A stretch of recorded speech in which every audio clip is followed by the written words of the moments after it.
I spent my entire life teaching classical history. I like quiet libraries, leather-bound books, and order. So when my son Julian brought home Leo, my blood pressure spiked. Leo was a motorcycle mechanic. He had grease permanently under his fingernails, sleeves of loud tattoos, and a laugh that could shatter teacups. He was the polar opposite of Julian, who was a quiet, brilliant classical pianist.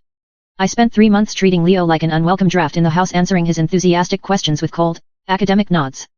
The breaking point happened on a rainy Sunday afternoon. Julian had to rush into his university campus to lock up a music hall, leaving Leo and me alone in my living room. For 40 minutes, the silence was agonizing. I sat pretending to grade old papers, while Leo awkwardly sat on my antique sofa, tracking his eyes around the room like a trapped animal. The tension was thick enough to cut with a knife. Suddenly, Leo stood up. I braced myself for an argument. Instead, he walked over to my bookshelf, pointing at a dusty, broken 1920s mechanical pocket watch sitting on a pedestal, a family heirloom that hadn't ticked in 40 years. He didn't speak with slang this time. He looked at it with genuine reverence and whispered, "The gears in these are poetry. May I?" Before I could say no, he pulled a tiny set of precision tweezers from his pocket. For the next 30 minutes, my quiet living room turned into an intense, quiet operating theater.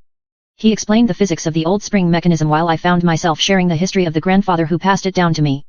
We weren't shouting or drinking, we were completely hyper-focused. Leo's rough, grease-stained hands moved with the exact same delicate, breathtaking precision that my son used when playing a Chopin nocturne on the piano. He wasn't reckless, he just poured his passion into iron and steel instead of sheet music. When a tiny click echoed through the room and the second hand finally began to sweep smoothly after decades of silence, Leo let out that loud, booming laugh of his, and for the first time, I laughed right along with him. When Julian walked back through the front door, expecting a war zone, he found his rigid father and his tattooed fiancée meticulously polishing brass gear wheels together over a pot of Earl Grey tea.